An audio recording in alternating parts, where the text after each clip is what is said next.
Students, आज के इस फिजिक्स के क्लास में आपका स्वागत है। और आज आप लोग के लिए बहुत ही महत्वपूर्ण टॉपिक लेकर मैं उपस्थित हुआ हूँ। टॉपिक है ग्रेविटेशन। क्लास 11th में एक इम्पॉर्टेंट चैप्टर होता है गुरुत्वाकर्षण, उपग्रहों की गति, gravitation and motion of satellite. तो उस चैप्टर को हम लोग स्टार्ट करने जा रहे हैं। ये चैप्टर बहुत ही इम्पॉर्टेंट है और कॉम्पिटिटिव है। सभी कंपटीशंस में इससे रिलेटेड क्वेश्चन आते हैं, चाहे वो नीट हो, जेईई मेंस हो या कोई भी यूनिवर्सिटी का एंट्रेंस हो। ग्रेविटेशन से रिलेटेड क्वेश्चन जरूर आता है, तो इस चैप्टर को बहुत ध्यान से देखने की आवश्यकता है। चैप्टर्स लगभग सारे लोग पढ़ लेते हैं, लेकिन क्वेश्चंस कैसे राइज होते हैं, क्वेश्चंस कैसे लगाना होता है, ये लोगों से छूट जाता है। क्वेश्चंस को लोग फॉलो नहीं कर पाते हैं, क्वेश्चंस की क्रिटिकलिटी को नहीं पहचान पाते हैं।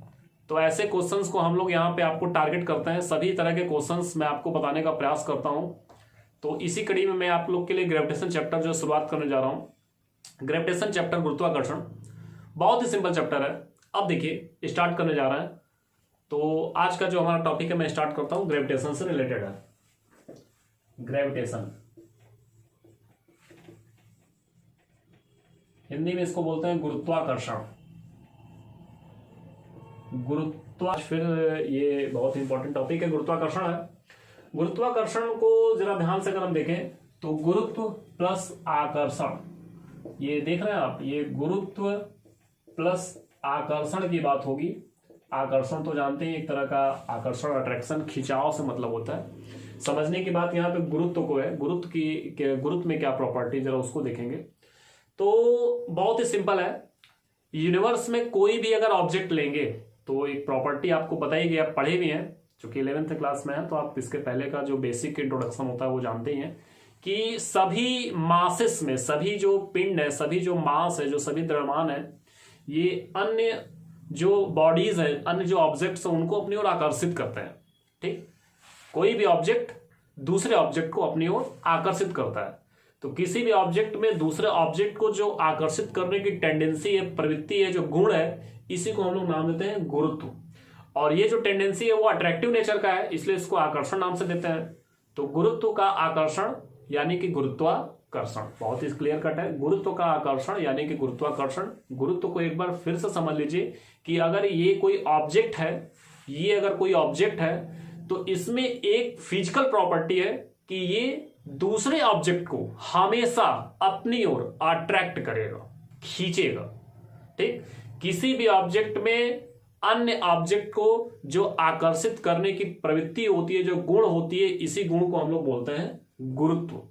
ये जो गुरुत्व होता है वो आकर्षणात्मक प्रकृति का होता है, इसलिए इस प्रकृति को हम लोग बोलते हैं गुरुत्वाकर्षण। ठीक, तो सीधे सीधे मिला के अगर हम लोग बोले तो कोई भी पिंड जब अपने अन्य पिंड को, दूसरे पिंड को अपनी ओर आकर्षित करता है तो इस गुण को हम लोग बोलते हैं गुरुत्वाकर्षण। जितने बल से आकर्षित करेगा, ध्यान दीजिए, कोई भी पिंड, कोई भी ऑब्जेक्ट दूसरे ऑब्जेक्ट को जितने बल से अपनी ओर आकर्षित करेगा, उस बल को हम लोग बोलते हैं गुरुत्वाकर्षण बल। ध्यान दीजिए, कोई भी ऑब्जेक्ट अन्य ऑब्जेक्ट को जितने बल से अपनी ओर आकर्षित करता है, उस बल को हम लोग बोलते हैं गुरुत्वाकर्षण बल। तो गुरुत्वाकर्षण बल का एनालिसिस करने की शुरुआत हम लोग कर रहे हैं। तो हम लोग का जो टॉपिक ही होगा वो गुरुत्वाकर्षण बल है। तो गुरुत्वाकर्षण बल तो आप तो क्लियर कट समझ पा रहे हैं कि कोई भी ऑब्जेक्ट दूसरे ऑब्जेक्ट को जितने बल से अपनी ओर आकर्षित करता है उसको हम लोग गुरुत्वाकर्षण बल कहते हैं। गुरुत्वाकर्षण बल का एनालिसिस करने के लिए सबसे पहले न्यूटन ने अपना एक नियम दिया था, जिसको हम लोग बोलते हैं न्यूटन का गुरुत्वाकर्षण नियम। तो हम लोग का जो टॉपिक स्टार्ट होगा न्यूटन के गुरुत्वाकर्षण नियम से ही स्टार्ट होगा। तो आइए शुरुआत करते हैं। हमारा जो टॉपिक है आज का, न्यूटन का गुरुत्वाकर्षण नियम। न्यूटन के गुरुत्वाकर्षण नियम से हम लोग गुरुत्वाकर्षण चैप्टर की स्टार्ट करने जा रहे हैं। ध्यान से देखिएगा, जहां भी आपको प्रॉब्लम समझ में आए, अगर कोई टॉपिक क्लियर ना हो रहा, कोई भी कंफ्यूजन हो तो आप कमेंट बॉक्स में कमेंट कर सकते हैं, या आप हमें जो है पीडीएफ कर सकते हैं, व्हाट्सएप कर सकते हैं, कोई दिक्कत नहीं है।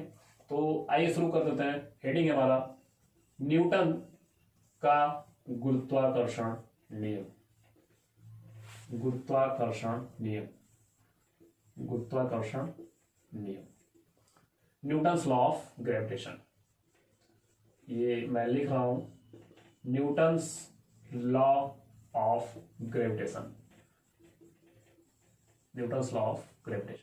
न्यूटन्स लॉ ऑफ ग्रेविटेशन यानी कि न्यूटन का गुरुत्वाकर्षण नियम। समझ लीजिए कि ये पूरे फिजिक्स का सबसे इंपॉर्टेंट लॉ है, वेरी इंपॉर्टेंट इसको कहिए, इंपॉर्टेंट नहीं वेरी इंपॉर्टेंट कहिए, क्योंकि इसी इंपॉर्टेंस के बेस पर सारे लॉज जो है रेगुलेट होते हैं।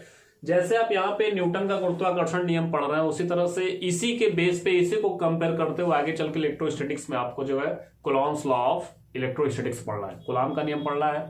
ठीक, चुंबकीय नियम में भी आपको कूलॉम का नियम पढ़ना है। तो जैसे यहाँ पे न्यूटन का गुरुत्वाकर्षण नियम, इसी को फॉलो करके जो है कूलॉम का जो है इलेक्ट्रोस्टैटिक्स में रूल नियम हम लोग निकाल लेते हैं, मैग्नेटिक में भी निकाल लेते हैं। तो ये आपके लिए बहुत ही इंपॉर्टेंट है। सबसे बड़ी बात है कि Newton's law of gravitation, gravitational force जो होता है एक तरह का फंडामेंटल फोर्स होता है। फंडामेंटल फोर्सेस का मतलब उन फोर्सेस से होता है जो नेचर में सेल्फ एग्जिस्ट करता है, स्वतः क्रियाशील होते हैं, उनको किसी बाह्य कारक की आवश्यकता नहीं होती कि बाह्य कारक आरोपित करने के बाद ही ये जो है क्रियाशील होंगे। तो ऐसा कुछ नहीं है। तो फंडामेंटल फोर्सेस है।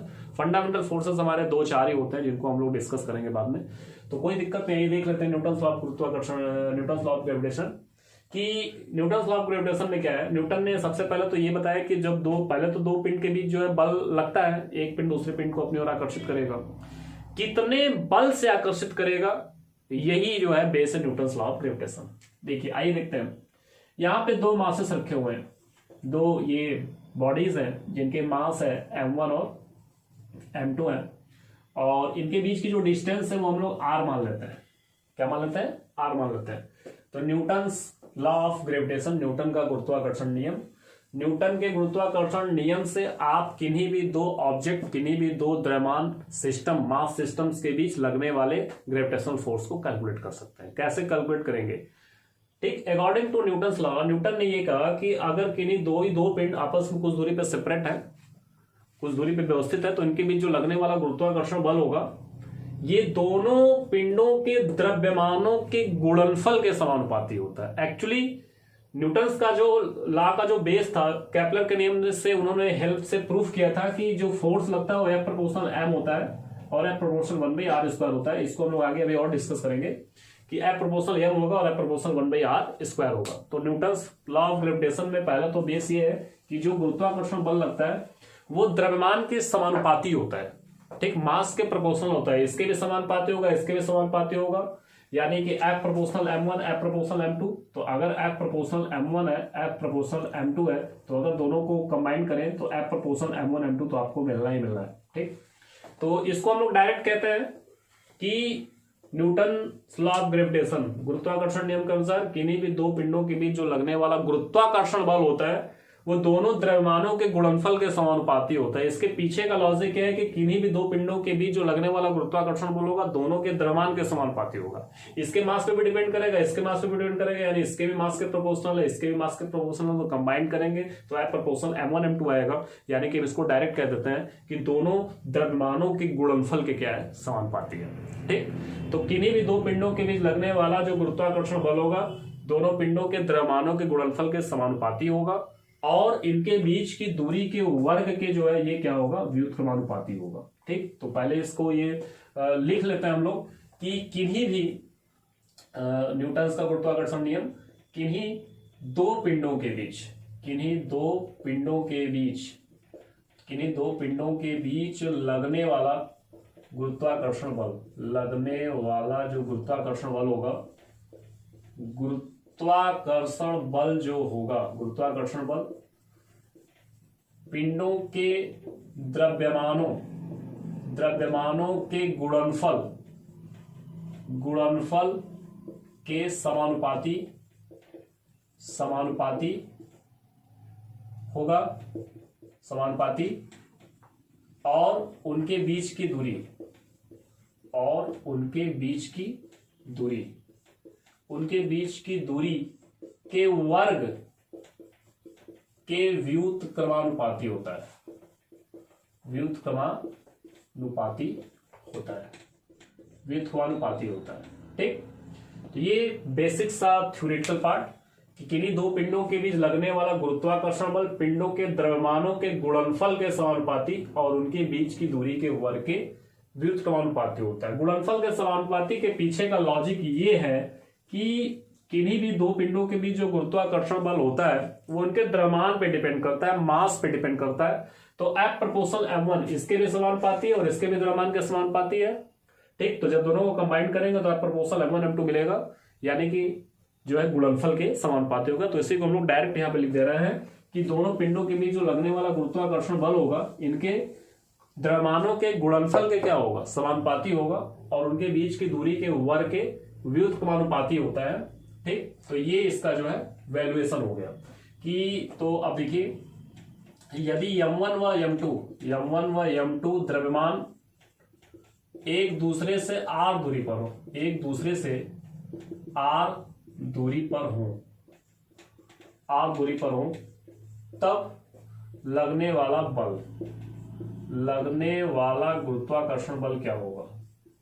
लगने वाले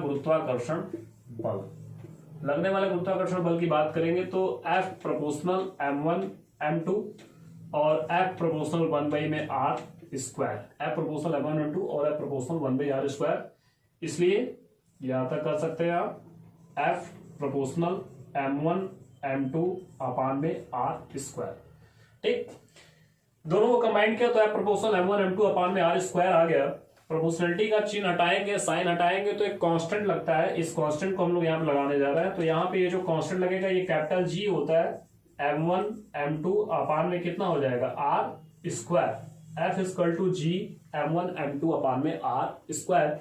यहाँ पे जो G है, G जो है एक नियतांक है, इसको नियतांक कहते हैं, यह नियतांक है, इसे सार्वत्रिक नियतांक कहा जाता है, इसे सार्वत्रिक गुरुत्वाकर्षण नियतांक कहते हैं, सार्वत्रिक गुरुत्वाकर्षण नियतांक कहते हैं, सार्वत्रिक गुरुत्वाकर्षण नियतांक कहते हैं।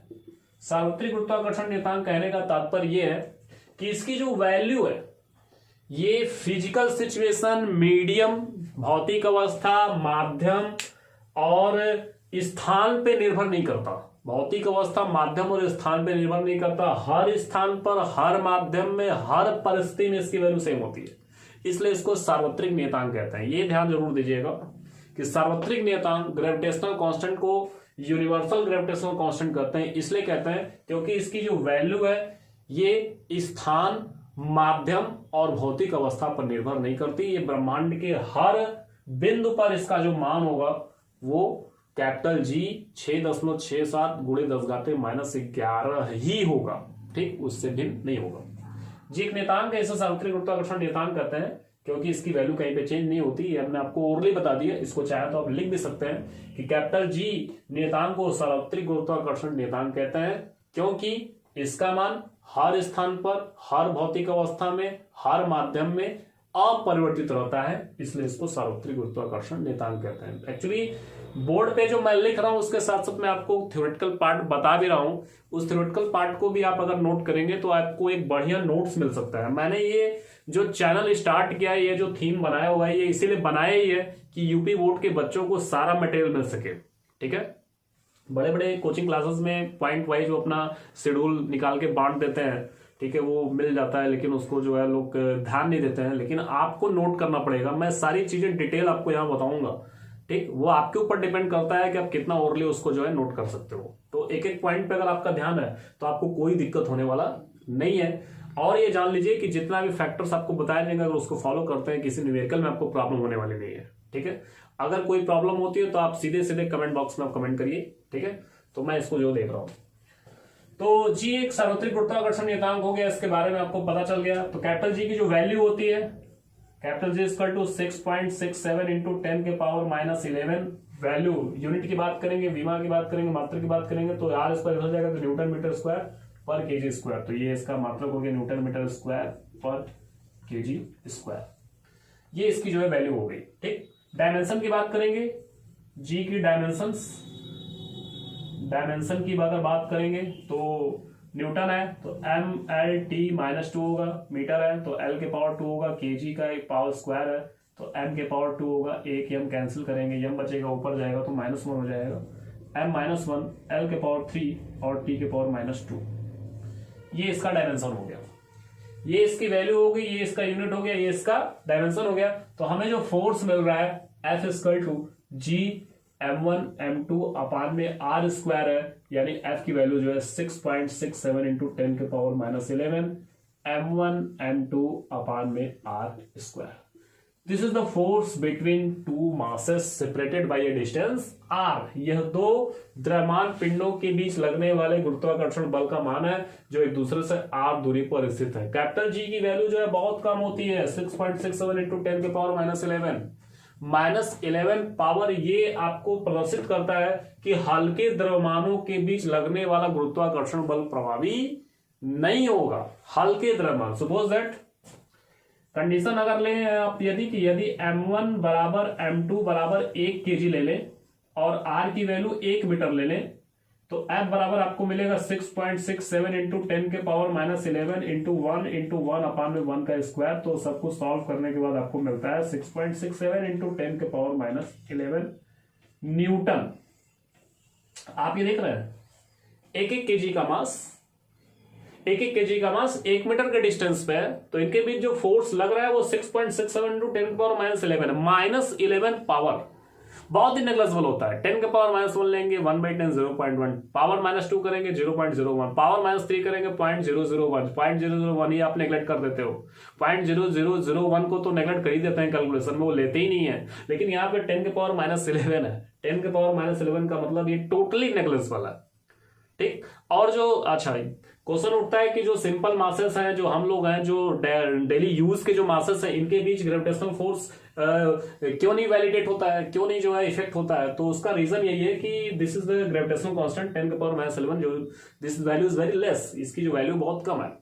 तो साधारण दैनिक जीवन में उपयोग होने वाले जो मासेस होते हैं वो बहुत कम ऑर्डर के होते हैं। उनका ऑर्डर कितना होता है, बहुत जाएगा 10 के पावर 2 10 के पावर 3 तक। जैसे अगर हम बॉडीज की बात करें, जनरल बॉडीज, तो 50 kilo 60 kilo 100 kilo 200 kilo 1000 kilo 2000 kilo भी कर लेंगे, यानी 10 के पावर 3 ऑर्डर तक ही जाएंगे। तो 10 के पावर 3 ऑर्डर भी अगर मैं यहां रखता हूं और डिस्टेंस 10 के पावर 3 ऑर्डर डिस्टेंस भी बहुत ज्यादा नहीं रखता हूं, तब भी तो कैंसिल होकर 10 के पावर -8 10 के पावर -9 वगैरह समथिंग तो आएगा ही।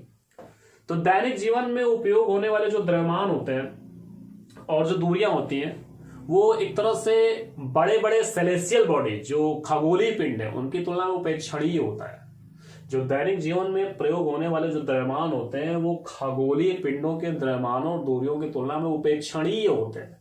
इसलिए दैनिक जीवन में लगने वाले जो गुरुत्वाकर्षण बल की वैल्यू है ये नेग्लिजिबल होती है, ठीक। लेकिन जब बात करेंगे सेलेस्टियल बॉडीज खगोलीय पिंडों की, तो उनके द्रव्यमान बहुत उच्च होते हैं। जैसे कि अब अपने अर्थ के द्रव्यमान की बात करें तो हमारे पृथ्वी का द्रव्यमान होता है 6 × 10⁻24 किग्रा, और चंद्रमा के द्रव्यमान की बात करें तो ये होता है 1.96 × 10⁻22 किग्रा के समथिंग होता है, ठीक है। और सूर्य के द्रव्यमान की बात करें तो ये 2 × 10⁻23 kg के नियर अबाउट हो जाता है। तो 2 × 10⁻30 kg हो गया, 6 × 10⁻24 हो गया, चंद्रमा का 10⁻22 हो गया, और भी बाकी जो सेलेस्टियल बॉडीज हैं जो होते हैं उनके द्रव्यमान बहुत हाई होते हैं। तो उनके भी जो ग्रेविटेशनल फोर्स होता है ना वो इफेक्टिव होता है, वो समझ में आता है। उसी ग्रेविटेशनल फोर्स से हमारा जो पूरा सोलर सिस्टम है बाउंड है, ठीक है। तो वहां पे इफेक्टिव होगा क्योंकि उनके मास का जो ऑर्डर है बहुत ज्यादा है, यहाँ पे मास का ऑर्डर बहुत कम है। इसलिए हमारे नेचुरल ये डेली लाइफ में जो है ये ग्रेविटेशनल फोर्स का कोई रोल नहीं होता है, ठीक है। तो यहाँ पे इसको हम लोग जो है देख लेते हैं। तो ये ग्रेविटेशनल फोर्स एक बेसिक सा कंसेप्ट आपको हमने बताया कि F बराबर G m1 m2/r² और 6.67 इंटू 10 के पावर -11 इसकी वैल्यू होती है। ये यूनिवर्सल कांस्टेंट है, सार्वत्रिक गुरुत्वाकर्षण नियतांक कहते हैं। क्यों कहते हैं ये भी हमने आपको बता दिया, डायमेंशन फॉर्मूला बता दिया, ठीक है। फोर्स को कंपेयर करके दिखा दिया कि नेचुरल जो डेली यूज के मासेस उनके लिए कम होता है तो ये अनइफेक्टिव होता है। तो यहां तक इतना आपको हमने जो बताया ये बहुत ही सिंपल था चीज था। अब देखिए जरा, ये जो न्यूटन का गुरुत्वाकर्षण निकालना है ये दो पिंडों के बीच लगने वाले बल को इवेलुएट करता है, कैलकुलेट करता है। तो ये जो बल है ना वो वेक्टर क्वांटिटी है। वेक्टर क्वांटिटी में स्केलर और वेक्टर दो चीजें होती हैं। वेक्टर क्वांटिटी यानी सदिश राशि है, सदिश राशि में परिमाण भी होता है, दिशा भी होता है। तो ये जो वैल्यू है ये बल का परिमाण बता रहा है। बल तो एक सदिश राशि है, बल सदिश है, वेक्टर क्वांटिटी सदिश, दिशा का प्रदर्शन हो रहा है, ठीक। कभी भी आपसे कहा जाएगा कि बल लगाइए तो आप नहीं लगा सकते, आप कहेंगे किधर लगाना है, तो किधर से दिशा का ज्ञान हो गया। तो बल एक सदिश राशि है। जैसे आपसे पूछा जाए कि बल लगाओ तो वेयर, आपका क्वेश्चन होगा कि किधर लगाना है। आप ऐसा तो बल लगा नहीं सकते, तो पूछेंगे किधर, तो किधर के बाद ऑप्शन दिया जाएगा कि उधर लगाना है। तो उधर का मतलब एक दिशा इंडिकेट की गई, आपको डायरेक्शन इंडिकेट हुआ। तो डायरेक्शन इंडिकेट हो रहा है, इसलिए आपको पता चल जाएगा कि ये वेक्टर क्वांटिटी है। अच्छा, थोड़ा सा एक चीज जानना ये भी जरूरी है कि डायरेक्शन होने के बाद भी कुछ क्वांटिटी जो है वेक्टर क्वांटिटीज नहीं होती है। जैसे करंट में भी डायरेक्शन होती है लेकिन वो वेक्टर क्वांटिटीज नहीं है। तो वेक्टर क्वांटिटीज होने के लिए जो नेसेसरी कंडीशन क्या है, sufficient and necessary. Vector quantity दिशा है तो वो सफिशिएंट है, वो वेक्टर हो सकता है, लेकिन नेसेसरी जो है कि परिमाण में दिशा के साथ साथ ये वेक्टर नियमों का पालन भी करना चाहिए। ठीक, सदिश नियमों का पालन करना भी चाहिए, तब जाके वो वेक्टर क्वांटिटी आपको मिल पाएगी। तो दिशा होना कोई महत्वपूर्ण बात नहीं है। अगर वेक्टर नियमों का पालन नहीं कर रहा है तो राशि जो है सदिश नहीं होगी। तो जो धारा होता है वो दिशा तो रखता है लेकिन वो सदिश योग के नियमों का पालन नहीं करता है, इसलिए वो जो है सदिश राशि नहीं हो पाती। तो यहाँ पे बल तो हमारा सदिश है। तो अभी हमने यहाँ पे इसके परिमाण की बात की है, परिमाण तो हमें मिल गया, लेकिन इसकी दिशा क्या होगी, इसकी दिशा पे हम टारगेट करेंगे अब। तो ये जो न्यूटन्स लॉ ऑफ ग्रेविटेशन है, तो इसकी जो दिशा, गुरुत्वाकर्षण बल की दिशा की बात करेंगे। दिशा को जानना बहुत आवश्यक है, क्योंकि दिशा का ज्ञान अगर नहीं होगा तो आप क्वेश्चंस में फंस जाएंगे। बहुत ही इंपॉर्टेंट होता है गुरुत्वाकर्षण बल की दिशा को इंडिकेट करना। तो ध्यान से देखिए, दिशा, गुरुत्वाकर्षण बल की दिशा हम लोग निकालने जा रहा है। दिशा का वैल्यूएशन करेंगे ताकि क्वेश्चंस में आपको हेल्प हो। गुरुत्वाकर्षण बल की दिशा, गुरुत्वाकर्षण बल की दिशा ज्ञात करने जा रहे हैं और इसको हम लोग ध्यान से देखेंगे। बल की दिशा, गुरुत्वाकर्षण बल की दिशा बहुत इंपॉर्टेंट है। तो जरा देखिए, गुरुत्वाकर्षण बल की दिशा। गुरुत्वाकर्षण बल एक आकर्षणात्मक प्रकृति का बल है। Gravitational force have a attractive nature. अगर अच्छा, बल जब भी लगेगा दो द्रव्यमानों के बीच लगेगा। जैसे M1 और M2 यहाँ पे दो दिखाए गए हैं। सिंगल अगर कोई एक मास रखें तो बल नहीं लग पाएगा, वो ग्रेविटेशनल फील्ड क्रिएट कर देगा लेकिन वो बल नहीं लगाएगा। तो एकल मास जो पॉइंट मास होता है वो ग्रेविटेशनल फील्ड प्रोड्यूस करता है। ग्रेविटेशनल फोर्स के लिए एट लीस्ट कम से कम आपको दो मास चाहिए। ठीक, ग्रेविटेशनल फील्ड की दिशा में क्यों बता रहा हूं, सॉरी, ग्रेविटेशनल फोर्स की दिशा, गुरुत्वाकर्षण बल की दिशा में क्यों बता रहा हूं, इसलिए बता रहा हूं ताकि आप क्वेश्चंस को बीट कर पाए। यहां बताने का मतलब है कि सीधे सीधे क्वेश्चन, जो भी टॉपिक होगा वो क्वेश्चन। फिजिक्स में सारा खेल जो है क्वेश्चन पे होता है, न्यूमेरिकल पे होता है। न्यूमेरिकल अगर स्ट्रांग हो गया तो फिजिक्स में कोई दिक्कत होने वाली नहीं है। जे एडवांस तक आप जाएंगे, जे एडवांस तक न्यूमेरिकल आपका पीछा नहीं छोड़ेगा। तो न्यूमेरिकल को क्लिक करना आपको जो है आना चाहिए। दिशा की बात करते हैं, कैसे इसकी दिशा हम लोग निकालेंगे। तो जैसे यहां पे देख रहे हैं आपकी M1 M2 दो मास है, M1 M2 दो मास है। तो M1 भी जो है M2 को अपनी ओर क्या करेगा, अट्रैक्ट करेगा। M1 जो है M2 को अपनी ओर अट्रैक्ट करेगा। तो M1, जैसे ये M1 ले, तो ये M1 है, ये M2 है। M1 M2 को अपनी ओर क्या कर रहा है, खींच रहा है। और इसी तरह से M2 है, तो M2 भी M1 को क्या कर रहा है, अपनी ओर खींच रहा है। दोनों बल लगाएंगे ना, ये सेल्फ प्रॉपर्टी है। सभी पिंड अन्य पिंडों को अपनी ओर क्या करते हैं, आकर्षित करता है। तो गुरुत्वाकर्षण बल की दिशा ध्यान से देखिए, दोनों ऑब्जेक्ट को मिलाने वाली लाइन पे ही है। दोनों ऑब्जेक्ट को मिलाने वाली लाइन पे ही है, इसलिए इसको आगे चल के हम लोग सेंट्रल फोर्स बोलेंगे। सेंट्रल फोर्स यानी केंद्रीय बल। केंद्रीय बल के बारे में अगर चर्चा करें तो बच्चे तुरंत जवाब देते हैं कि सर जो सेंटर पे लगता है, but why not, this is not central force. केंद्रीय बल, ध्यान से सुनिए, केंद्रीय बल का तात्पर्य उस बल से होता है जिसकी दिशा बल लगाने वाले और बल लगने वाले ऑब्जेक्ट को मिलाने वाली लाइन पे होती है, उनकी मिलाने वाली रेखा पर, रेखा के अनुदेश होती है। जैसे ये द्रव्यमान, ये द्रव्यमान, इनको मिलाने वाली रेखा ये है। तो अगर इनके बीच लगने वाले बल की दिशा अगर इसी रेखा पर स्थित है तब तो जो फोर्स होगा वो सेंट्रल फोर्स होगा। और अगर लगने वाले बल की दिशा इस रेखा पर स्थित नहीं है, कहीं और है, तब जाके नॉन सेंट्रल फोर्स हो जाएगा। तो सेंट्रल नॉन सेंट्रल फोर्स को अभी हम लोग कंसेप्ट में ले आएंगे, आगे जो है देखेंगे, उसको घबराने की बात नहीं है। तो यहां पे देखिए, जो बल की दिशा है, बल की दिशा, गुरुत्वाकर्षण बल की दिशा, मैं यहां पे बता दे रहा हूं आपको। गुरुत्वाकर्षण बल की दिशा दोनों पिंडों को मिलाने वाली, दोनों पिंडों को मिलाने वाली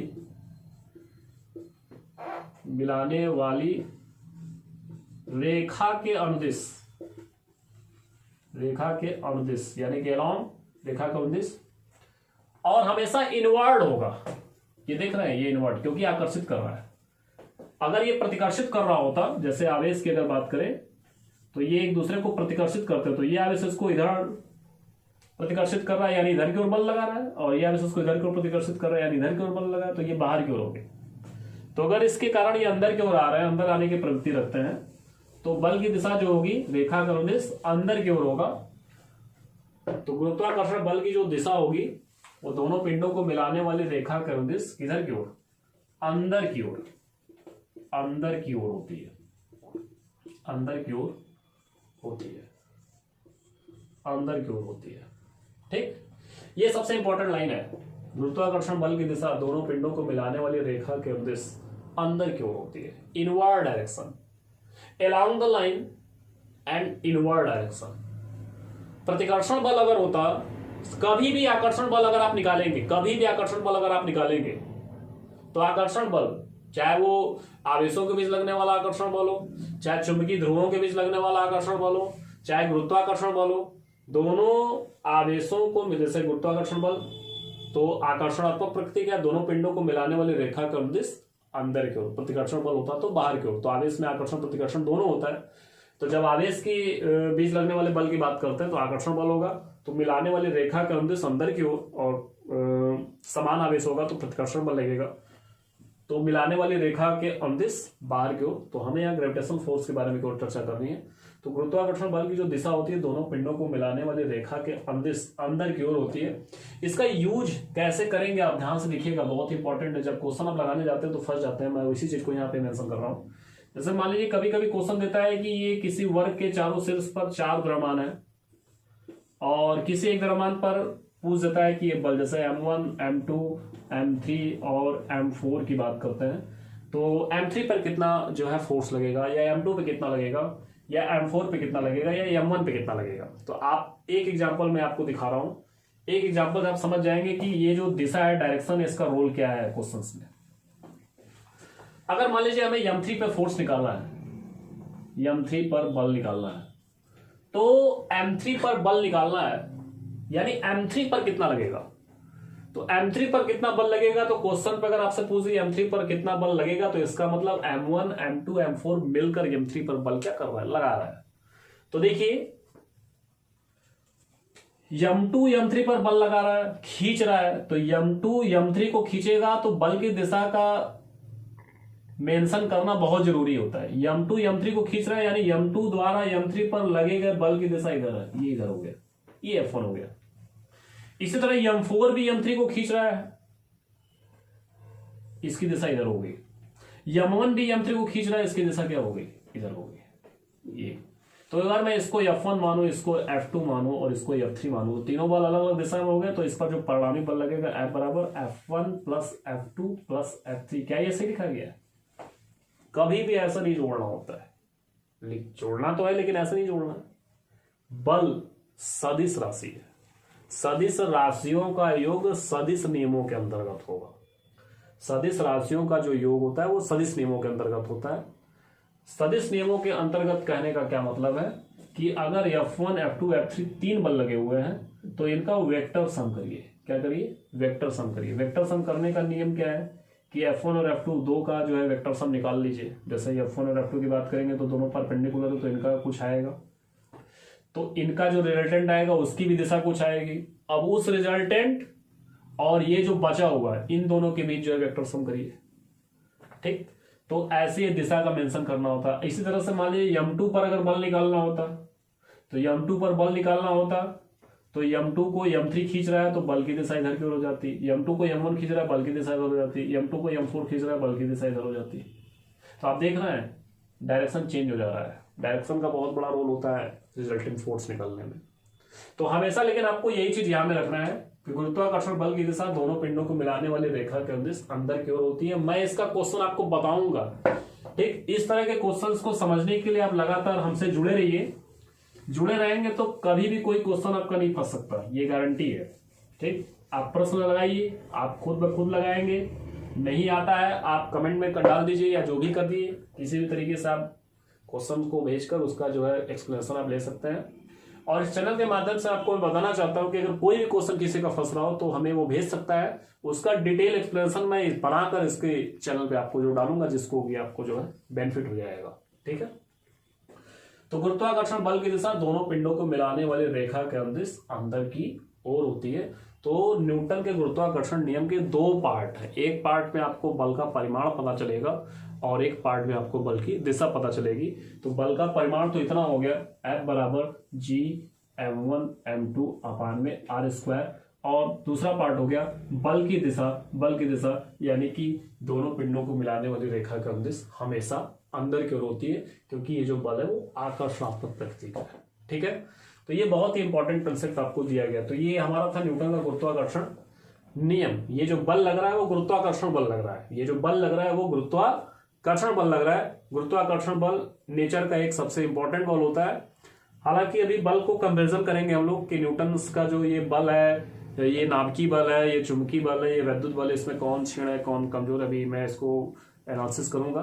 तो फिलहाल मैं अभी इसको यहाँ पे ये हमने बता दिया न्यूटन का गुरुत्वाकर्षण नियम। अब न्यूटन का गुरुत्वाकर्षण नियम में ये बल का परिमाण आपको पता चली गया, दिशा पता चली गया। थोड़ा सा डिस्कस कर लेते हैं पहले गुरुत्वाकर्षण बल के गुण पे, प्रॉपर्टी ऑफ ग्रेविटेशनल फोर्स पे। प्रॉपर्टी ऑफ ग्रेविटेशनल फोर्स को जैसे ही हम लोग देखेंगे तो फिर हम लोग उसको लेके आगे चलेंगे। आ जाइए, तो हमारा जो नया टॉपिक है गुरुत्वाकर्षण बल के गुण, प्रॉपर्टीज ऑफ ग्रेविटेशनल फोर्स। बहुत इंपॉर्टेंट है, प्रॉपर्टीज जानना बहुत जरूरी होता है, बिना प्रॉपर्टीज के आप जो है मैनेज नहीं कर पाएंगे। तो प्रॉपर्टीज पे आ जाइए। ठीक है, लगभग आपको सारी चीजें बताई जाएंगी यहाँ पे, और आपको अगर ये चैनल बेटर समझ में आता है तो आप हमारे चैनल को सब्सक्राइब करिए, ताकि जो भी वीडियोस बने सबसे पहले आपको इन्फॉर्मेशन मिल जाए और उससे आपको जो है बेनिफिट हो सके। तो गुरुत्वाकर्षण बल के गुण, गुरुत्वाकर्षण बल के गुण, गुरुत्वाकर्षण बल के गुण, properties of gravitational force, properties of gravitational force. एक एक प्रॉपर्टी करके मैं बताता चलूंगा आपको, और उसको एक्सप्लेन भी करूंगा, आपको मैं लिख के भी बताऊंगा, आप उसको नोट भी कर सकते हैं। जहां दिक्कत समझ में आएगी आप कमेंट बॉक्स में तो लिख ही सकते हैं। प्रॉपर्टीज ऑफ ग्रेविटेशनल फोर्स, एक चीज ध्यान दीजिए, चाहे ग्रेविटेशनल फोर्स हो, चाहे इलेक्ट्रोस्टैटिक्स फोर्स हो, चाहे मैग्नेटिक फोर्स हो, चाहे न्यूक्लियर फोर्स हो, चाहे इंटरमॉलिक्यूलर फोर्स हो, चाहे वांडर वाल फोर्स हो, चाहे फ्रिक्शन फोर्स हो, चाहे विस्कस फोर्स हो, फोर्स की प्रॉपर्टी आपको पता होनी चाहिए, क्योंकि फोर्स की प्रॉपर्टी से भी क्वेश्चन आपको कंपटीशन में दे देते हैं। प्रॉपर्टीज अगर पता नहीं है, एक्चुअली जो लोग जैसे बल तो जान लेते हैं, लेकिन उस बल की प्रॉपर्टीज के उस पर लोग जो है फोकस नहीं कर पाते हैं। तो एक सिस्टमेटिक प्लान आपको जो है करना पड़ेगा, सभी बलों का गुण आपको जो है जानना पड़ेगा। ठीक है, बहुत इंपॉर्टेंट होता है। तो आइए देख लेते हैं क्या है गुरुत्वाकर्षण बल के गुण। तो सबसे पहला प्रॉपर्टी जो मैं लिख रहा हूं उसको ध्यान से देखिए, उसको एक्सप्लेन करेंगे कि यह एक जो है मूल बल है। मूल बल का मतलब फंडामेंटल फोर्स, फंडामेंटल फोर्स है ये नेचर का एक फंडामेंटल फोर्स है, मूल बल है। मूल बल का तात्पर्य क्या होता है, मूल से आप क्या समझते हैं? मूल को अगर शुद्ध हिंदी में कहें तो लोग जड़ कहते हैं, जहां से शुरुआत होती है। ठीक है, जड़ से शुरुआत होती है, तो बहुत सारे उसमें पौधे वगैरह तमाम सब जानते हैं आप। तो ये एक मूल बल है। पूरे नेचर में 3-4 जो फोर्स है वो फंडामेंटल फोर्स है, इन्हीं फोर्सेस से पूरा जो है रेगुलेशन होता है। तो मूल बल का मतलब है कि ये बल किसी पे डिपेंड नहीं करता है, ये बल किसी पे डिपेंड नहीं करते, ये नेचर में सेल्फ एग्जिस्ट होता है, ये नेचर में सेल्फ एग्जिस्ट होता है। जबकि अदर जो फोर्सेस है वो किसी फोर्स के कारण एग्जिस्ट होता है, अदर जो फोर्स है वो किसी फोर्स के कारण एग्जिस्ट होते हैं, जबकि फंडामेंटल फोर्स होते हैं वो सेल्फ एग्जिस्ट होता है। फॉर एग्जाम्पल आपका nuclear force, electrostatic force, gravitational force, magnetic force, ये सब फंडामेंटल फोर्स है। इनको एग्जिस्ट करने के लिए किसी भी एक्सटर्नल फैक्टर की नीड नहीं पड़ती है। लेकिन अगर हम थोड़ा सा एग्जांपल लें, आ जाए फ्रिक्शन फोर्स पे। फ्रिक्शन फोर्स, तो फ्रिक्शन फोर्स की अगर हम बात करते हैं तो फ्रिक्शन फोर्स के बारे में जब आप बात करेंगे घर्षण बल, तो घर्षण बल जो होता है वो Fs equal to mu R होता है, और आर जो रिएक्शन फोर्स है, प्रतिक्रिया है, आर की वैल्यू जो होती है वो mg होती है। आर बराबर mg, अगर फ्लैट है सरफेस एकदम समतल सतह है तो आर बराबर mg, और अगर आनत समतल है तो आर बराबर mg cos थीटा हो जाता है, ये आपको पता है।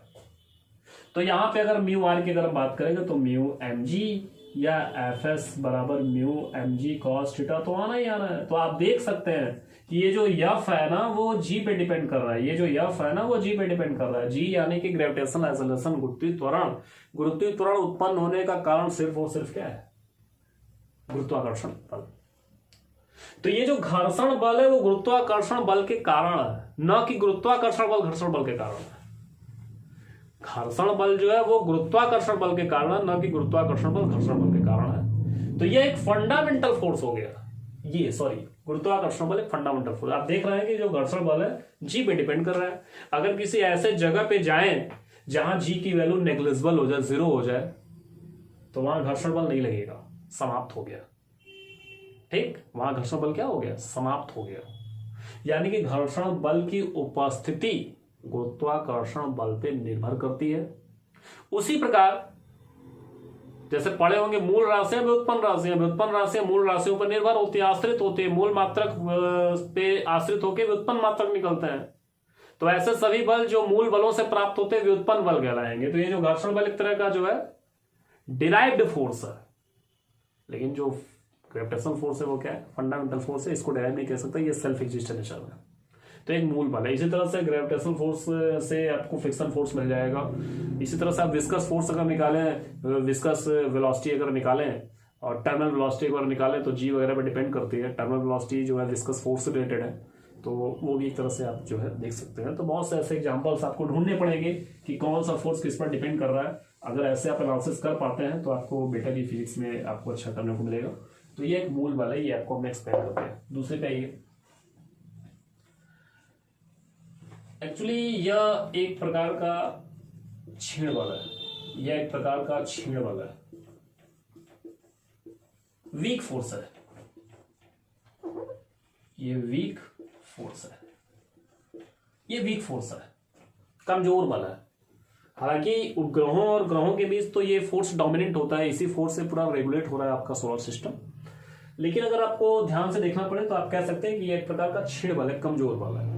ग्रेविटेशनल फोर्स सबसे वीक होता है। अगर दो इलेक्ट्रॉन की बात करें या प्रोटॉन की बात करें तो यहां पे जो ग्रेविटेशनल फोर्स लग रहा है ना, यहां पे जो ग्रेविटेशनल फोर्स लग रहा है ना, इलेक्ट्रॉन का जो मास होता है me 9.1 इंटू 10 के पावर -31 kg होता है।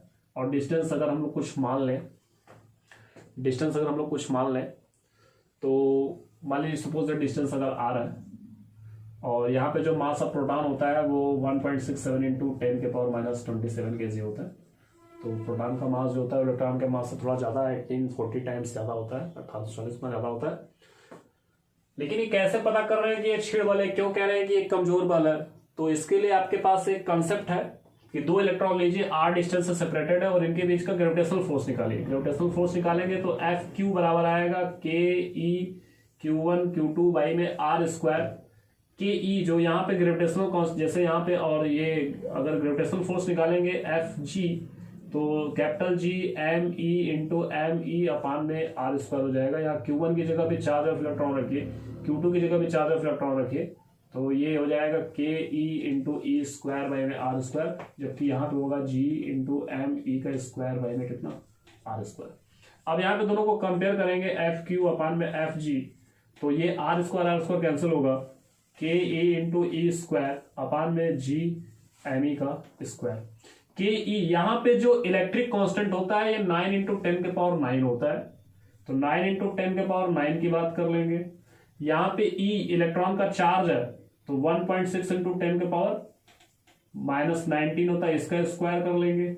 और यहाँ पे कैपिटल जी की बात करेंगे 6.67 इंटू 10 के पावर -11, और एम ई की बात करेंगे 9.1 इंटू 10 के पावर -31, और ये स्क्वायर है, यह स्क्वायर कर रहा है।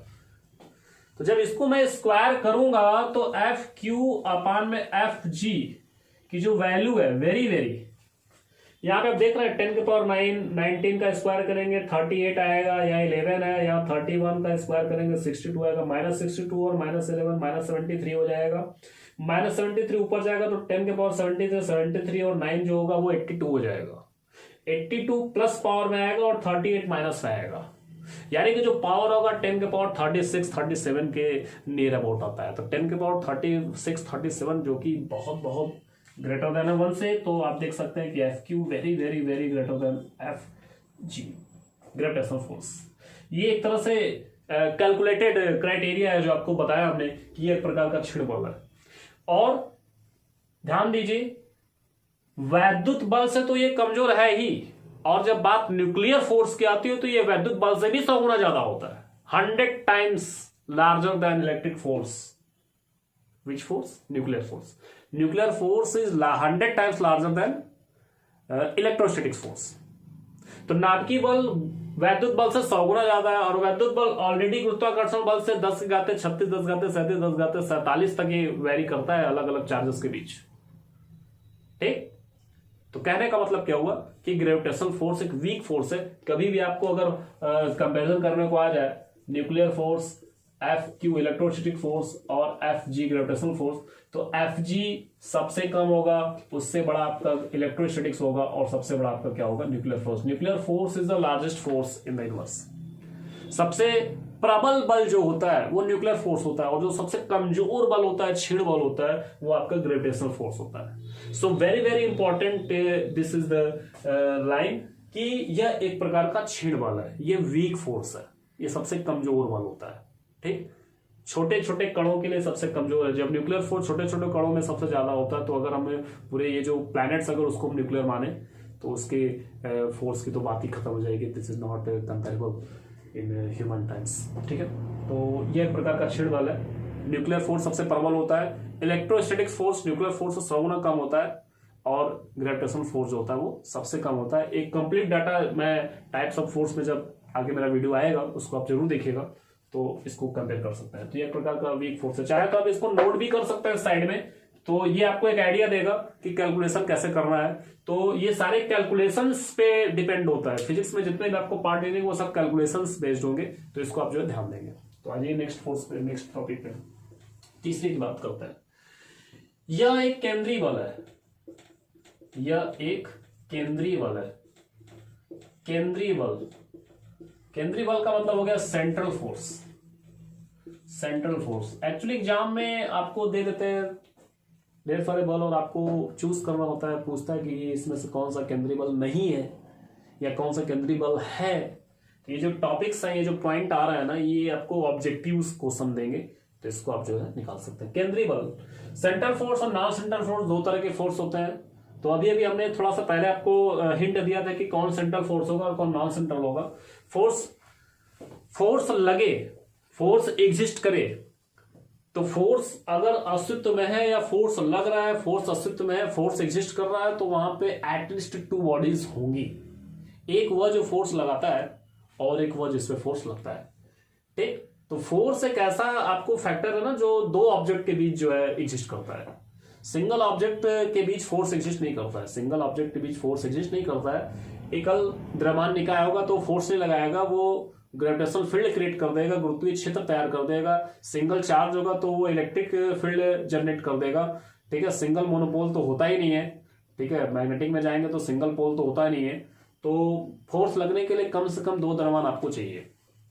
तो अगर 2 ऑब्जेक्ट हैं तो सेंट्रल फोर्स और नॉन सेंट्रल फोर्स की अगर हम बात कर रहे हैं, तो सेंट्रल और नॉन सेंट्रल फोर्स की अगर हम बात करें तो यह केंद्रीय बल है, सेंट्रल फोर्स है। केंद्रीय बल का तात्पर्य उस बल से होता है, ध्यान दीजिए, केंद्रीय बल का तात्पर्य उस बल से होता है जिसकी दिशा बल लगाने वाले और बल लगने वाले निकाय को मिलाने वाली रेखा पर स्थित होती है। बहुत इंपॉर्टेंट लाइन है, लिख भी सकते हैं। केंद्रीय बल का तात्पर्य उस बल से होता है जिस बल की दिशा बल लगाने वाले निकाय और बल लगने वाले, ठीक, जो निकाय बल लगा रहा है और जिस निकाय पर बल लग रहा है, उन दोनों निकायों को मिलाने वाली रेखा पर स्थित होता है। तब ऐसे बल को आप सेंट्रल फोर्स बोलते हैं। जैसे कि अभी हमने लिया था, ये 2 मास था, ये M1 था, ये M2 था, यहाँ पे आप आज ये दोनों को मिलाने वाली रेखा ये है, तो इसके बीच जो ग्रेविटेशनल फोर्स लग रहा है उसकी जो दिशा है वो इसी रेखा पर ही तो है स्थित है, तो इसलिए यह एक सेंट्रल फोर्स हो जाएगा। यह क्या होगा, एक सेंट्रल फोर्स होगा, केंद्रीय बल। अब जरा बात अगर नॉन सेंट्रल फोर्स का एग्जांपल हम ले तो आपको बता सकते हैं, फ्रिक्शन फोर्स बहुत ही बड़ा एग्जांपल है। जैसे एक ऑब्जेक्ट ये है, एक ऑब्जेक्ट ये है, दोनों ऑब्जेक्ट को अगर हम एक दूसरे के ऊपर रगड़े तो फ्रिक्शन तैयार होगा। अब जैसे ध्यान दीजिए कि ये एक सरफेस है, ये एक सिस्टम है, ये एक सिस्टम है, इसको रगड़ेंगे तो जो है फ्रिक्शन फोर्स होगा। लेकिन इसका जो मास सिस्टम है ये है, इसका जो मास सिस्टम है ऊपर, इनको मिलाने वाली लाइन कौन सी है, ध्यान से दीजिए। एक ये है और ये है, तो इनको मिलाने वाली जो लाइन है ये है, लेकिन जो फ्रिक्शन जब इसको रबिंग करेंगे तो जो फ्रिक्शन होगा वो सरफेस के पैरेलल या तो इधर होगा या तो इधर होगा। तो इस जो फ्रिक्शन फोर्स का डायरेक्शन है वो मिलाने वाले लाइन पे एग्जिस्ट नहीं कर रहा है, मिलाने वाली लाइन के अलावा नहीं है, तो ये नॉन सेंट्रल फोर्स हो गया, ठीक। जबकि ग्रेविटेशनल फोर्स हमारा क्या है, सेंट्रल फोर्स है। ग्रेविटेशनल फोर्स हमारा क्या है, सेंट्रल फोर्स है। ग्रेविटेशनल फोर्स के साथ साथ आपका जो ये इलेक्ट्रोस्टैटिक फोर्स होगा वो भी सेंट्रल फोर्स होगा, ठीक। मैग्नेटिक फोर्स भी जनरली सेंट्रल फोर्स ही होता है, लेकिन जो न्यूक्लियर फोर्स होता है वो सेंट्रल फोर्स नहीं होता है। न्यूक्लियर फोर्स जो आपका फंडामेंटल है, मूल बल है, लेकिन वो सेंट्रल फोर्स नहीं है, ठीक, वो सेंट्रल फोर्स नहीं होता है, ठीक है। न्यूक्लियर फोर्स भी आपका फंडामेंटल है, इलेक्ट्रोस्टैटिक फोर्स भी फंडामेंटल है, लेकिन ये छेड़ है, न्यूक्लियर फोर्स प्रबल होगा, इलेक्ट्रोस्टैटिक फोर्स भी प्रबल होगा। यह केंद्रीय फोर्स है, सेंट्रल फोर्स है। इलेक्ट्रोस्टैटिक फोर्स भी सेंट्रल फोर्स होता है, मैग्नेटिक फोर्स भी सेंट्रल फोर्स होता है, लेकिन न्यूक्लियर फोर्स सेंट्रल फोर्स नहीं होता है। नेक्स्ट पे आ जाइए, सारे पॉइंट्स आपको मैं बता रहा हूं। नेक्स्ट पॉइंट क्या है, यह एक संरक्षी बल है, यह एक संरक्षी बल है।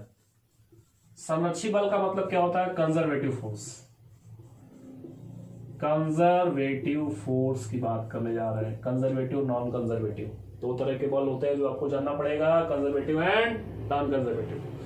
कंजर्वेटिव और नॉन कंजर्वेटिव फोर्स से क्या मतलब है, ये वर्क पे डिपेंड करता है, ठीक। गुरुत्वाकर्षण बल से भी कार्य होता है और सभी बलों से लगभग कार्य होता है। तो अगर बल द्वारा किया गया कार्य, ध्यान दीजिए, अगर बल द्वारा किया गया कार्य मार्ग के पथ पर निर्भर न करके केवल इनिशियल और फाइनल, प्रारंभिक और अंतिम बिंदु की स्थिति पर निर्भर करता है, तब ऐसे बल को हम लोग बोलते हैं संरक्षी बल बोलते हैं। क्या बोलते हैं, संरक्षी बल। अगर बल द्वारा किया गया कार्य मार्ग के पाथ पे डिपेंड न करके, निर्भर न करके, केवल प्रारंभिक और अंतिम बिंदु की स्थिति पर निर्भर करे, तो ऐसे बल को हम लोग क्या बोलते हैं, संरक्षी बल। और अगर बल द्वारा किया गया कार्य मार्ग के पाथ पे डिपेंड करने लगे, पथ पर निर्भर करने लगे, तो ऐसे बल को हम लोग बोलते हैं क्या, असंरक्षी बल। तो जैसा कि ग्रेविटेशनल फोर्स लिखा गया कि एक संरक्षी बल है, इसका मतलब क्या है कि जैसे मान लीजिए आप को मैं एग्जांपल दे रहा हूं सिंपल सा आपको मैं समझाने के लिए कि ये कंजर्वेटिव फोर्स है, संरक्षी बल है। जैसे सपोज दैट कि यहां से यहां हाइट, यह हाइट तक आपको जो है चढ़ना है, या यहां से सरफेस से यह हाइट ऊपर आपको चढ़ना है, या किसी ऑब्जेक्ट को यह हाइट तक विस्थापित करना है, तो आपको कुछ कार्य करना पड़ेगा। तो इस कार्य को करने के लिए आप इस पाथ से डायरेक्ट भी जा सकते हैं। जब इस पाथ से डायरेक्ट जाएंगे तो किया गया जो वर्क होगा F बराबर, जब भी वर्क होगा तो यम मास को कर ले जा रहा है तो इसके वेट के अगेंस्ट वर्क करेंगे, भार के विरुद्ध कार्य करेंगे, तो जो F होगा वो mg होगा, और जो कार्य होगा W बराबर बल गुणे विस्थापन, बल और विस्थापन तो h ही किया, तो mg इंटू h हो जाएगा, ये इतना कार्य हुआ।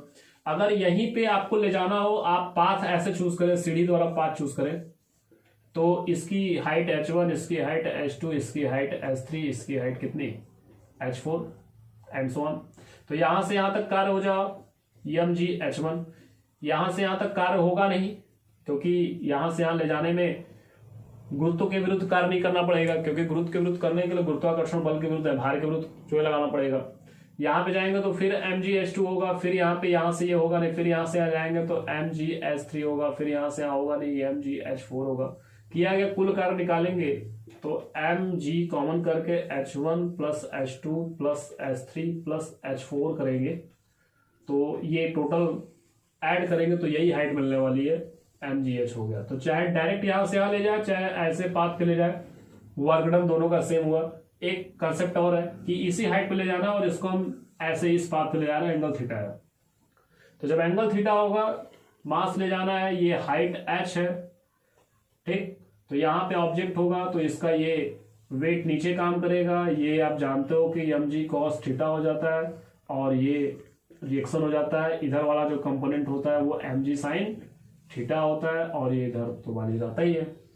तो जब इस पाथ पे ले जाएंगे हम, तो जो फोर्स होगा वो mg न लग के mg sin थीटा होगा, क्योंकि इस mg sin थीटा कंपोनेंट के विरुद्ध इसको उठा के ले जा रहे हैं। तो ये mg sin थीटा हो गया, और हाइट यहां से लेकर यहां तक यल मान लेते हैं।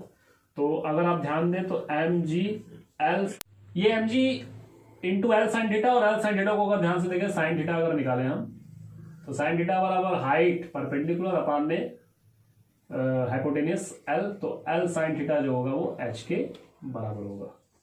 ठीक, तो ये फिर से आपको क्या दे दिया, mg h। ठीक, तो चाहे स्ट्रेट ले जाए, चाहे इस पाथ से ले जाए, चाहे स्लाइड करके ले जाए, तीनों ही पोजीशन में जो वर्क डन आ रहा है वो mgh mgh mgh आ जा रहा है। यानी इनिशियल और फाइनल पोजीशन के पे केवल डिपेंड कर रहा है, पाथ पर डिपेंड नहीं कर रहा है। इसलिए जो वर्क डन है ये पाथ पे डिपेंड ना करके इनिशियल और फाइनल पोजीशन में डिपेंड कर रहा है, इसलिए हम लोग इसको क्या बोलेंगे, यह एक प्रकार का कंजर्वेटिव फोर्स है, संरक्षी बल है। ध्यान दीजिएगा, बहुत इंपॉर्टेंट है। और अगर बल द्वारा किया गया कार्य पाथ पर निर्भर करने लगे, डिपेंड करने लगे, तो यह एक असंरक्षी बल हो जाएगा। तो बहुत ही सिंपल है। तो यह आपने देखा मूल बल है, यह एक प्रकार का क्षीण बल है, यह केंद्रीय बल है, यह एक संरक्षी बल है। नेक्स्ट पॉइंट पे आते हैं। तो यह व्युत्क्रम वर्ग नियम का पालन करता है, यह व्युत्क्रम वर्ग नियम का पालन करता है, inverse square law, inverse square law को ये फॉलो करता है।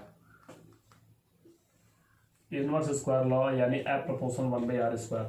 तो बहुत से फोर्स होते हैं जो इनवर्स स्क्वायर लॉ को फॉलो करते हैं, इनवर्स स्क्वायर लॉ को जो है फॉलो करते हैं। ठीक है, ये इनवर्स स्क्वायर लॉ को जो है फॉलो करता है F प्रोपोर्शन 1/r²।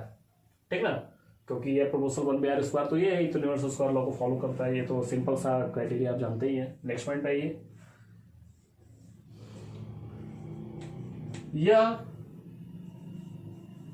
लघु व दीर्घ दोनों दूरियों के लिए सत्य है,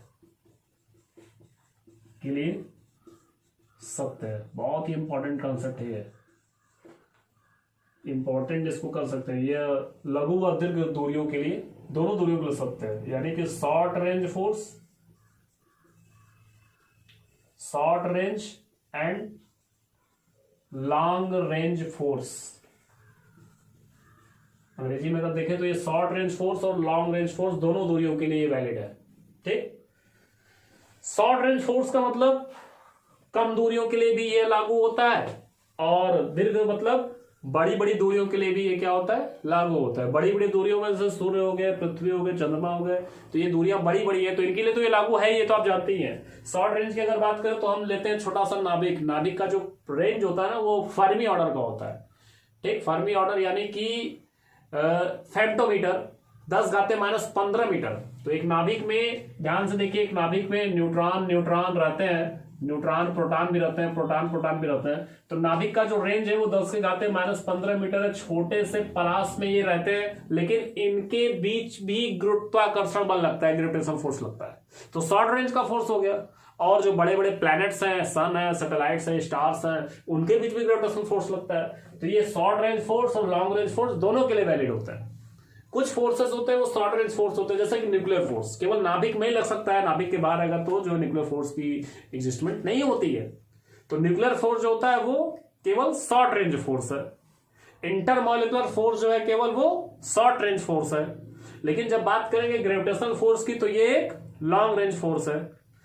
इलेक्ट्रोस्टैटिक फोर्स की बात करेंगे तो ये लॉन्ग रेंज फोर्स है। क्लियर? तो ये बहुत इंपॉर्टेंट कंसेप्ट आपको दिया हमने कि ये शॉर्ट रेंज और लॉन्ग रेंज दोनों के लिए वैलिड है। नेक्स्ट पॉइंट पे आते हैं तो मैं इसको थोड़ा सा मिटा देता हूं।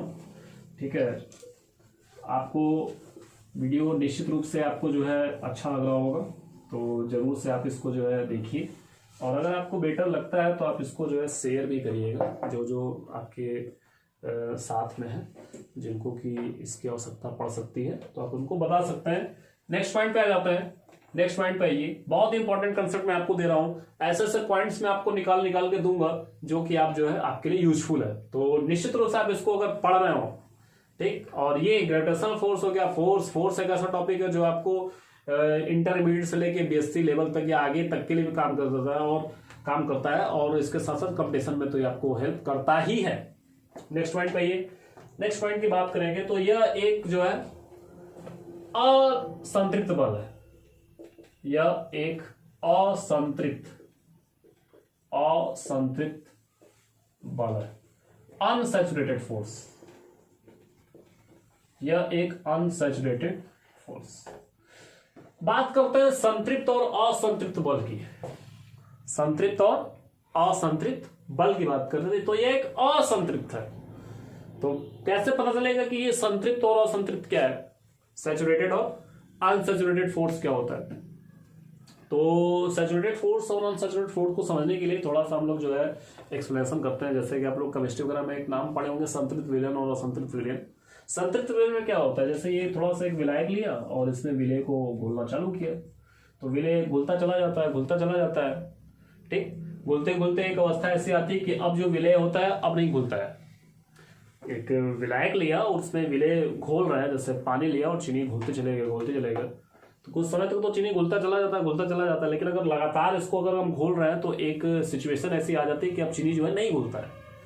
तो जब विलायक में विलय घुलना बंद हो गया तो हम कहते हैं कि अब विलयन जो है वो संतृप्त हो गया, यानी अब और ये नहीं घुल रहा है, और जब तक घुल रहा होता है तब तक कहते हैं कि ये जो है असंतृप्त है। सेम इसी तरीके से जरा आप समझे कि क्या है संतृप्त और असंतृप्त बल।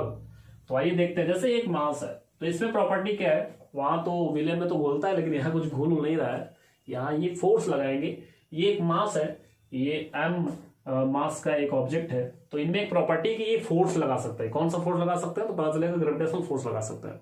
तो ग्रेविटेशनल फोर्स लगाने की इनमें प्रॉपर्टी है, तो एक मास लाया, ये आ गया m1, तो इस पे भी ये ग्रेविटेशनल फोर्स लगा देंगे, इसको खींच लेंगे। एक और ला दिया आपने m2, तो इसको भी ये खींच लेंगे। एक और ला दिया m3, तो इसको भी ये खींच लेंगे। यानी कोई लिमिट नहीं है कि इनके सराउंडिंग में कितना मास होगा जिस पर ये ग्रेविटेशनल फोर्स लगा सके, कोई लिमिट नहीं है, इसलिए ये अनसैचुरेटेड फोर्स है। अगर यहीं पे लिमिटेशन हो जाता कि ये दो मास के बाद तीसरे मास पे फोर्स नहीं लगाएगा तो हम कहते हैं कि सैचुरेटेड है, लेकिन ऐसा होता नहीं है। ध्यान दीजिएगा, ग्रेविटेशनल फोर्स के साथ साथ इलेक्ट्रोस्टैटिक्स फोर्स भी अनसैचुरेटेड है, लेकिन जब बात न्यूक्लियर फोर्स की करते हैं तो न्यूक्लियस के भीतर हर न्यूक्लियन कुछ लिमिटेड न्यूक्लियनों के साथ ही म्यूचुअल इंटरेक्ट करके न्यूक्लियर फोर्स जनरेट करता है। लेकिन जब बात करेंगे ग्रेविटेशनल फोर्स की, तो एक कोई भी मास होगा तो वो अपने सराउंडिंग के सभी मासेस से इंटरेक्ट करके ग्रेविटेशनल फोर्स जो है वो क्या करेगा, जनरेट करेगा। There is no boundation, no limitation of number of masses, ठीक। एक द्रव्यमान कितने द्रव्यमान के साथ ग्रेविटेशनल फोर्स लगाएगा इसकी कोई लिमिटेशन नहीं है, इसीलिए इसको बोला गया कि यह एक असंतृप्त बल है, यह एक असंतृप्त बल है। क्लियर? अगर यहीं पे लिमिटेशन हो जाती है कि भाई एक मास है तो अब इससे 3-4 मास से अधिक पे ये बल नहीं लगाएगा, तो हम इसको कहते हैं कि ये क्या है, संतृप्त बल है। लेकिन ऐसा कुछ होता नहीं है, ठीक है। एक मास अपने सराउंडिंग के सभी मासेस से जो इंटरेक्ट करके ग्रेविटेशनल फोर्स क्रिएट करता है, चाहे द्रव्यमानों की संख्या कुछ भी हो, तो ऐसे बल को हम लोग बोलते हैं असंतृप्त बल। तो ध्यान दीजिए यहाँ पे कि ग्रेविटेशनल फोर्स जो है एक असंतृप्त बल है। नेक्स्ट पॉइंट पे आएंगे, यह बल माध्यम पर निर्भर नहीं करता, माध्यम पर निर्भर नहीं करता है। यह बल जो है माध्यम पर निर्भर नहीं करता है, मीडियम पे डिपेंड नहीं करता है। जबकि जैसे ये जो फॉर्मूला है तो ये Gm1 m2 अपान में r², डिस्टेंस का मीडियम पे कोई इफेक्ट पड़ता नहीं है, मासेस का मीडियम पे कोई इफेक्ट पड़ता नहीं है।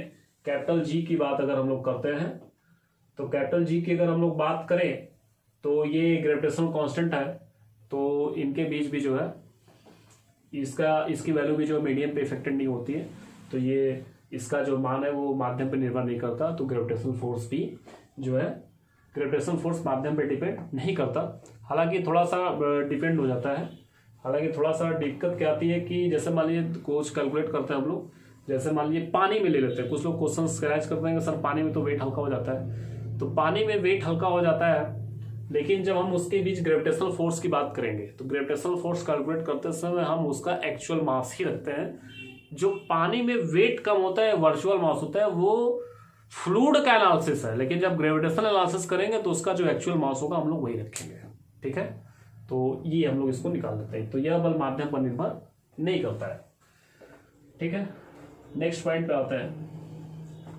नेक्स्ट पॉइंट है कि यह क्रिया प्रतिक्रिया नियम का क्या करता है, पालन करता है। यह क्रिया प्रतिक्रिया नियम का पालन करता है। क्रिया प्रतिक्रिया नियम का पालन करता है, नियम का पालन करता है। ठीक, एक्शन रिएक्शन लॉ को फॉलो करता है। एक्शन रिएक्शन लॉ को फॉलो करता है। एक्चुअली इसको बताने की आवश्यकता नहीं है, सभी फोर्सेस एक्शन रिएक्शन लॉ को क्या करता है, फॉलो करता है। सभी फोर्सेस एक्शन रिएक्शन लॉ को फॉलो करता है कि कोई भी फोर्स होगा, नेचर का कोई भी फोर्स होगा तो ये एक्शन रिएक्शन लॉ को फॉलो करता है। ठीक, और इसके साथ साथ आपको ये भी पॉइंट जानना होगा कि ये आवेश वगैरह पर निर्भर नहीं करते, ये सब तो बेसिक्स है। और जो मेन हमारे जो टॉपिक्स थे, जो प्रॉपर्टीज थे कि यह एक मूल बल है, यह एक प्रकार का क्षीण बल है, यह एक केंद्रीय बल है, यह एक संरक्षी बल है, वितरण नियम का पालन करता है, लघु अत्यधिक रोक ले सकता है, अनसैचुरेटेड फोर्स है, माध्यम पर निर्भर नहीं करता, क्रिया प्रतिक्रिया का पालन करता है। एक पॉइंट और चाहे तो लिख सकते हैं इसमें कि यह अध्यारोपण सिद्धांत का पालन करता है। अध्यारोपण सिद्धांत का पालन करता है। अध्यारोपण सिद्धांत का पालन करता है। सिद्धांत का पालन करता है। अध्यारोपण सिद्धांत क्या है? Superposition principle. सुपरपोजिशन प्रिंसिपल में यही बताया जाता है कि जो रिजल्टेंट फोर्स होता है सभी अलग अलग फोर्सेस के वेक्टर सम के क्या होता है, बराबर होता है। तो ये इसका भी जो रिजल्टेंट निकालते हैं वो वेक्टर सम के हेल्प से निकालते हैं, इसलिए हम यहाँ पे लिख सकते हैं कि ये सुपरपोजिशन प्रिंसिपल का क्या करता है, फॉलो करता है। तो ये थे ग्रेविटेशनल बल की गुण। अब आपको क्या करना है कि आपको ग्रेविटेशनल बल हो गया और गुरुत्वाकर्षण बल हो गया, स्थिर वैद्युत बल हो गया, चुंबकीय बल हो गया, नाभिकीय बल हो गया, घर्षण बल हो गया, श्यान बल हो गया, वांडरवाल बल हो गया, अंतराणविक बल हो गया, तमाम तरह के बल होते हैं। उन सभी बलों का अध्ययन करिए और पता करिए कि क्या ये सारी प्रॉपर्टीज, कुछ प्रॉपर्टीज उन बलों में होंगी, कुछ प्रॉपर्टीज नहीं होंगी, कुछ नई प्रॉपर्टीज भी उनमें होंगी। ठीक है, तो उन सारे बलों को जब आप कंबाइन करके एक शॉर्ट नोट्स तैयार करेंगे तो आपको एक परफेक्ट डाटा मिलेगा जो कॉम्पिटिटिव तरीके से आपको हेल्प करेगा। ठीक, तो आई होप कि वीडियो आपको जो है अच्छा लगा होगा। आप इस वीडियो के माध्यम से जो है ग्रेविटेशनल फोर्स को जो है पढ़ रहे हैं तो निश्चित रूप से आपको लाभ होगा। आगे नेक्स्ट वीडियो में मैं इससे रिलेटेड और भी चीजें आपको बताने वाला हूं। ठीक, तो अगर आपको वीडियो अच्छा लगता है तो लाइक करिए, अपने जो मित्र हैं उनको शेयर करिए, चैनल को सब्सक्राइब कर लीजिए, क्योंकि मैं यूपी बोर्ड को ऐसे डाटा देने के लिए तैयार हूं। यूपी बोर्ड के लिए मैं ही वीडियो बना रहा हूं। स्पेशली मैं इंग्लिश में भी लिख सकता हूं, लेकिन मैं टोटली हिंदी लिख रहा हूं क्योंकि मेरा मोटो सिर्फ और सिर्फ यूपी बोर्ड के बच्चों को ही जो है प्रोग्रेस कराने के लिए है। जो भी बच्चे हिंदी माध्यम के वो आगे नहीं बढ़ पाते हैं, ठीक, आगे जाके जो है वो कंपटीशन के जो कोचिंग के परफॉर्मेंस में बेटर नहीं कर पाते हैं। लेकिन मैं आपको गाइड करना चाहता हूं कि आप अगर शुरू से ही अगर तैयारी करें, शुरू से ही आप जो है नोट्स बनाएं, शुरू से ही डाटा जुटाएं, तो आपको किसी अतिरिक्त तैयारी की आवश्यकता नहीं होगी। तो फिजिक्स के तैयारी से संबंधित कोई भी क्वेरी के लिए मैं यहाँ पे आपका पूरा हेल्प करने वाला हूँ। ठीक, सिर्फ और यूपी बोर्ड के लिए ही मैं प्रयासरत कर रहा हूँ क्योंकि यूपी बोर्ड का जो परफॉर्मेंस है सारे एग्जाम में वो कहीं ना कहीं पीछे हो जा रहा है आजकल। ठीक है, तो सभी यूपी बोर्ड के बच्चों को पास ये वीडियो पहुंचे। पूरे चैप्टर की सीरीज में बनाऊंगा, एक भी टॉपिक, एक भी क्वेश्चन छूटने वाला नहीं है। ठीक है, तो निश्चित रूप से आप इस चैनल को लाइक करिए, शेयर करिए और सब्सक्राइब करिए। ठीक है, कमेंट में कोई कमी हो तो उसको भी बताइए, अच्छा लगता हो तो भी बताइए, कोई टॉपिक आपको कंफ्यूज करता हो वो भी लिखिए, जिससे कि मैं उसका वीडियो बनाकर आपका हेल्प कर सकूं। ठीक, वीडियो को पूरा लास्ट तक देखने के लिए बहुत बहुत धन्यवाद। इसी तरह आप जुड़े रहेंगे। Very very thanks.